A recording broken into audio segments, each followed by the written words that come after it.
شہادت کا بھی آپ ذکر سنیں گے تو شہادت کی دو قسمیں ہوتی ہے، ایک شہادت سری کہا جاتا ہے، ایک شہادت ظاہر کہا جاتا ہے۔ بات سمجھ میں آ رہی ہے؟ تو اللہ تبارک و تعالیٰ نے میرے نبی کو ہر خوبی کا حامل بنایا تھا، مگر لوگ اعتراض کریں گے یار نبی شہادت کے منصب سے فائز نہیں ہوئے، نبی شہادت کے منصب سے فائز نہیں ہوئے۔ یہاں پر آئے، میرے نبی کو مقام خیبر میں زہر دیا گیا تھا، اور ایک صحابی آپ کے ساتھ تھے، انہوں نے جب ایک نوالا منہ پہ لیا تو وہ زہر اتنا شدید تھا کہ وہ نوالا منہ پہ ڈالتے ہی سے جو ہے آپ وفات پا گئے۔ مگر میرے نبی کا معجزہ تھا کہ آپ نے وہ زہر آلودہ جب کھایا تو اس نوالے نے آپ سے خطاب کیا کہ یا رسول اللہ میں زہر آلودہ ہوں، تو سرکار نے اسے جو ہے واپس رکھ دیا، مگر زہر جو ہے آپ کے جسم میں پھیل گیا۔ اور ترمذی شریف، مشکات شریف اور بخاری مسلم کی سیاہ ستہ کی اکثر حدیث ہے، راوی حضرت عائشہ صدیقہ رضی اللہ تعالیٰ عنہ ہے۔ آپ فرماتی کہ سرکار اپنی زندگی کے کئی مقام پر آپ نے ذکر کیا کہ وہ زہر جو مجھے خیبر میں دیا گیا تھا اکثر مجھے پریشان کرتا ہے، اکثر مجھے تکلیف دیتا ہے۔ اور جب میرے نبی کے وصال کا وقت قریب آیا نا تو وہاں تو معاملہ کہ وہ چھپ کے زہر دیا گیا تھا، تو وہ شہادت سری ہوتی ہے اگر میرے نبی وہاں پر وصال پا جاتے، مگر وہی جب بخار بن کر میرے نبی کے جسم میں آیا تو وہ اجاگر ہو گیا، تو میرے نبی کو اللہ نے شہادت سری سے بھی سرفراز فرما دیا، شہادت ظاہری سے بھی سرفراز فرما دیا۔ آپ کا جب وصال ہوا تو اللہ نے آپ کو شہادت کا مرتبہ عطا فرمایا، اور یہی آپ کے یار غار کا معاملہ تھا۔ آپ کو جب اس غار میں، غار ثور میں جو سانپ نے ڈنک مارا تھا تو اس وقت میں نبی نے لعاب دہن لگایا تھا تو زہر زائل ہو گیا تھا، مگر جب آپ کا وقت وصال قریب آیا نا تو وہی زہر نے اثر دکھایا، اور اسی زہر سے جو ہے آپ شدید بخار میں ہو گئے۔ آپ کی بیٹی حضرت عائشہ فرماتی ہیں کہ آپ جو ہے 3 دن تک بستر مرگ پر رہے اور جو ہے مسجد جانا بھی چھوڑ دیا، اور ایک وقت وہ آیا کہ جو ہے سن 13 ہجری 22 جو ہے جمادی الاخر میں آپ جو ہے اس دنیا سے رحلت فرمائے، اور جب آپ کا وقت وصال قریب آیا نا تو آپ نے حضرت علی رضی اللہ تعالیٰ عنہ کو بلایا اور فرمایا کہ اے علی، جس ہاتھ سے جو ہے تم نے نبی کو غسل دیا تھا اسی ہاتھ سے مجھے غسل دینا، اور غسل دینے کے بعد میرے جنازے کو تیار کر کے جو ہے وہ سرکار دو عالم صلی اللہ علیہ وسلم کی بارگاہ میں رکھ دینا، دروازے کے پاس رکھ دینا، اور ان سے عرض کرنا کہ یہ آپ کا یار غار ہے، جو تنہائی میں، جو مجمع میں، جو سفر میں، جو حجر میں، جو آپ کے ساتھ ہمہ وقت رہا ہے، یا رسول اللہ اب وقت آخر آپ کے قدموں میں رہنا چاہتا ہے، وقت آخر آپ کے قدموں میں رہنا چاہتا ہے۔ تو اس کے راوی حضرت انس بن مالک رضی اللہ تعالیٰ عنہ،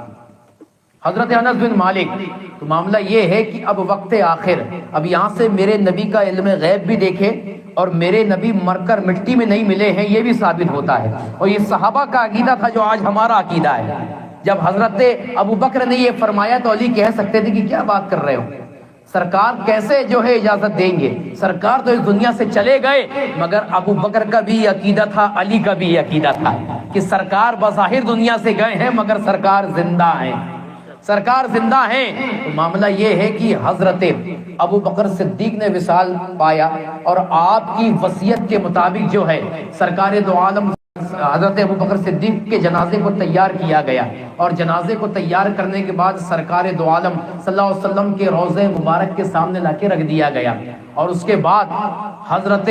عباس رضی اللہ تعالیٰ عنہ، اس حدیث کے راوی ہیں، حضرت انس بن مالک بھی اس حدیث کے راوی ہیں، تو حضرت عباس نے وہاں پر سرکار دو عالم صلی اللہ علیہ وسلم فرمایا کہ یا رسول اللہ یہ آپ کا یار غار ہے حضرت ابو بکر صدیق، اور یہ چاہتا ہے کہ جیسے دنیا میں آپ کے قریب رہا، آپ کا قرب پایا ہے، آخرت میں بھی آپ کے قریب رہنا چاہتا ہے۔ تو اتنا کہنا تھا کہ حضرت انس بن مالک کہتے ہیں کہ ہم نے دیکھا کہ جو دروازہ سرکار کے مزار پاک میں تھا وہ اپنے آپ کھل گیا، دروازہ اپنے آپ کھل گیا، اور سرکار کے روضے سے آواز آئی کہ حبیب کو حبیب سے ملا دو، حبیب حبیب سے ملنے کا مشتاق ہے، حبیب کو حبیب سے ملا دو،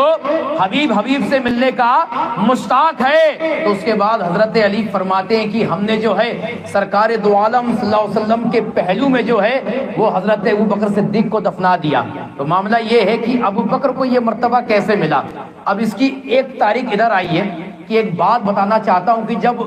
شروع اسلام تھا اور کوئی آنے والا مسافر میرے نبی کو نہیں پہچانتا تھا، تو حضرت ابوبکر صدیق کا معاملہ یہ تھا کہ جو شبات میرے سرکار رکھتے تھے وہی شبات حضرت ابوبکر صدیق رکھتے تھے، اور قرآن کا اعلان تھا لقد کان لکم فی رسول اللہ اسوۃ حسنہ،